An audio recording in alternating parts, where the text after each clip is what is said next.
this is why this world wants to control the media. This is why media hype can take you up, take you down. So you don't know anymore who's really good,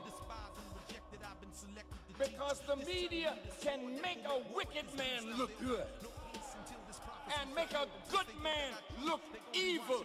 That is why. You are watching a special edition of the Final Call News Hour. We are back. This issue we are coming out of volume number 30, issue number 27, which reads The Troubled America.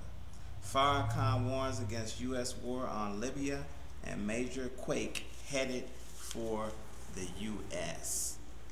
Very powerful edition of the Final Call newspaper and a very powerful edition of the Final Call News Hour. Now again, the lead article, Troubled America, stems from a press conference, and this particular article appears on page 3 of this issue of the Final Call, and it is coverage from a major press conference which was held on March 31st at Mosque Mariam, which lasted for some 2 hours and included questions from the media. Minister Farrakhan covered a range of issues at this particular press conference, and you should get it if you haven't gotten it at finalcall.com at our e-store. Now let me just start out with the first paragraph, and it's written by Brother Richard B. Muhammad. And this is our beloved minister who is saying these words.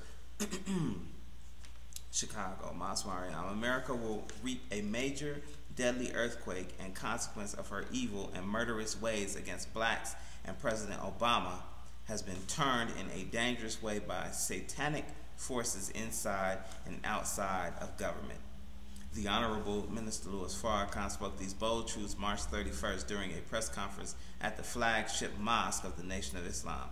His subject was U.S. policy towards Libya and the Middle East, and American and Western warmongering against the North African nation.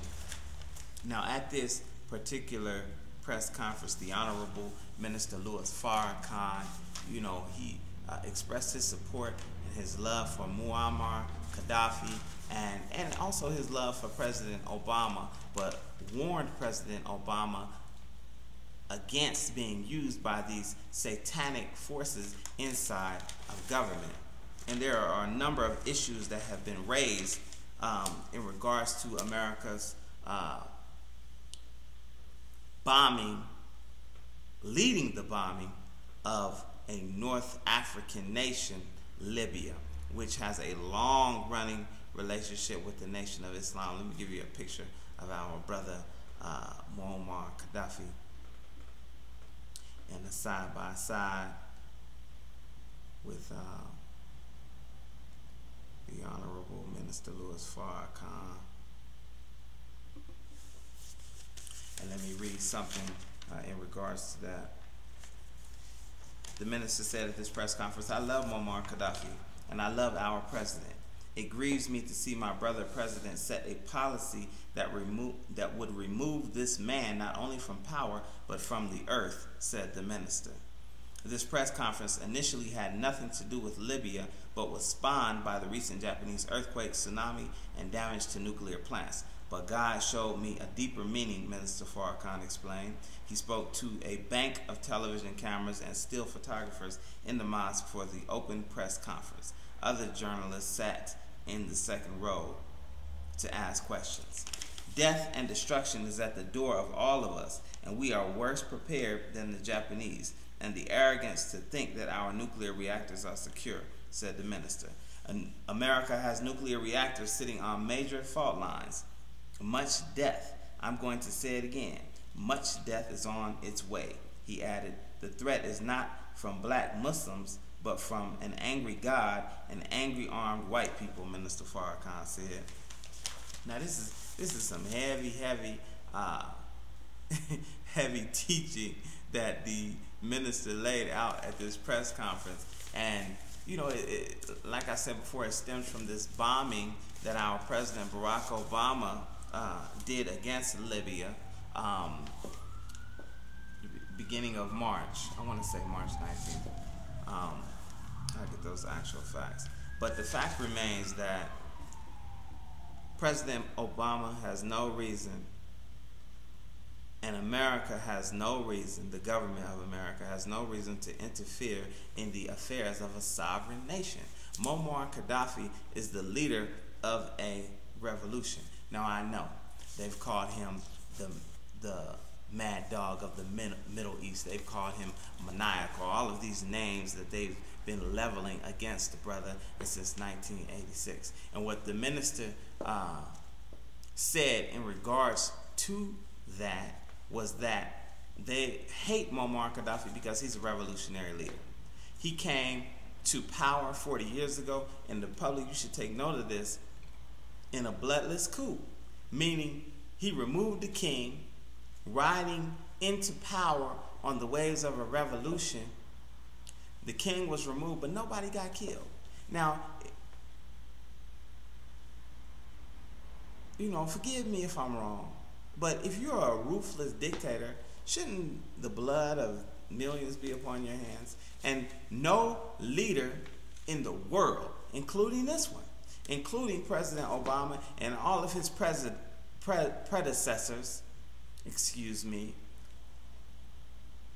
are innocent of shedding the blood of another human being.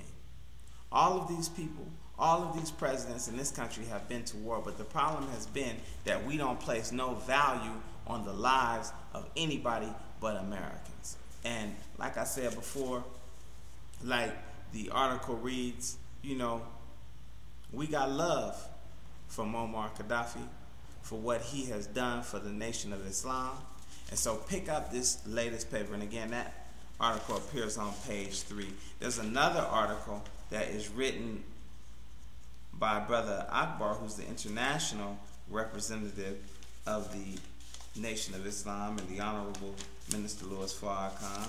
And that particular article, let me find it here, appears on page 9, and it reads, could Libya be Barack Obama's stone of stumbling? So pick up this paper, man, because it's full of the actual facts that you need in order to make an informed decision in regards to what you think about Libya. Don't let this biased Western media control what you think about your brothers and sisters in Africa. Muammar Gaddafi is a brother from Africa. And you know, there's another article that appeared in the previous edition of the Final Call. We didn't cover that yet, but the article read something like this. The headline read, first African American president invades African nation. I mean, look at how ridiculous that sounds. The first so-called African American president, and he's truly an African American because his father is an African from Kenya, his mother from Kansas, so he truly is an African American. You and I, the Honorable Elijah Muhammad referred to us as so-called American Negroes, but we call ourselves African Americans because apparently our ancestors came from Africa. So yeah, in truth, we are that. But he truly is an African American who invaded Africa, which is a doggone shame.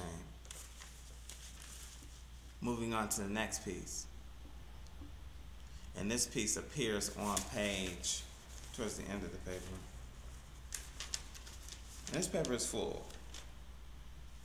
On page 36 of this edition of the Final Call, newspaper, and it reads Remembering a Scholar. And we're talking about the passing of our brother, Dr. Manning Marable.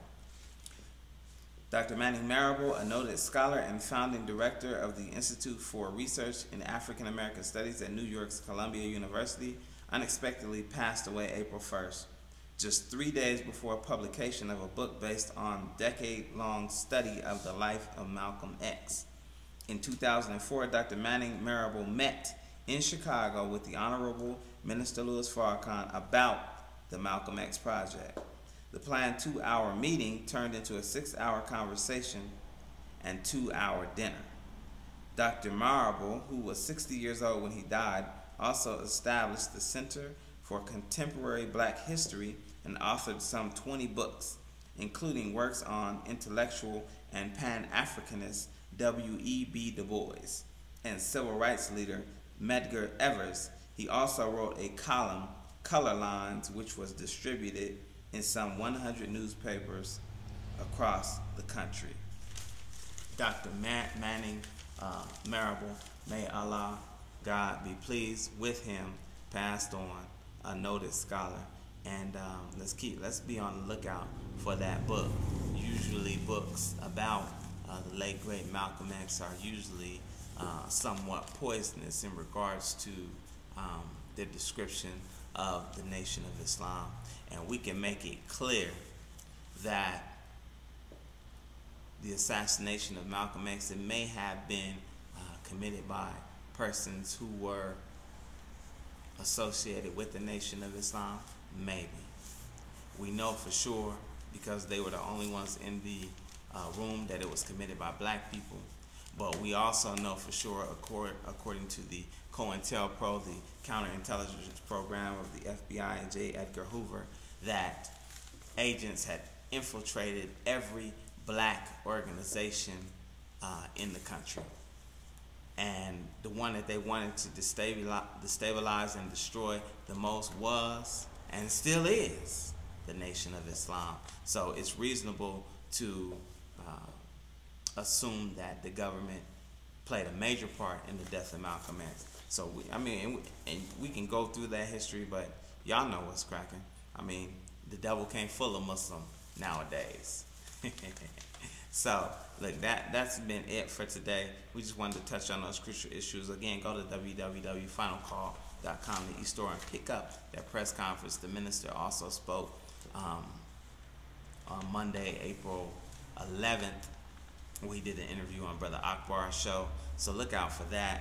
He did an interview on Brother Askia's show out of Washington, D.C. about a week ago. He spoke at Howard University a week ago, last Saturday, so look out for that. There's a lot of information out there. The minister's going hard. We are going hard. We are casting truth at falsehood until we knock out its brains. But until the next time, stay black, stay strong, and remember, if you don't stand for something, you'll fall for anything. Peace. Visit our blog at www.astar2.com. We out. Y'all have a wonderful, wonderful day. And this has been brought to you by Supreme Style Barbershop, the greatest barbershop in the land.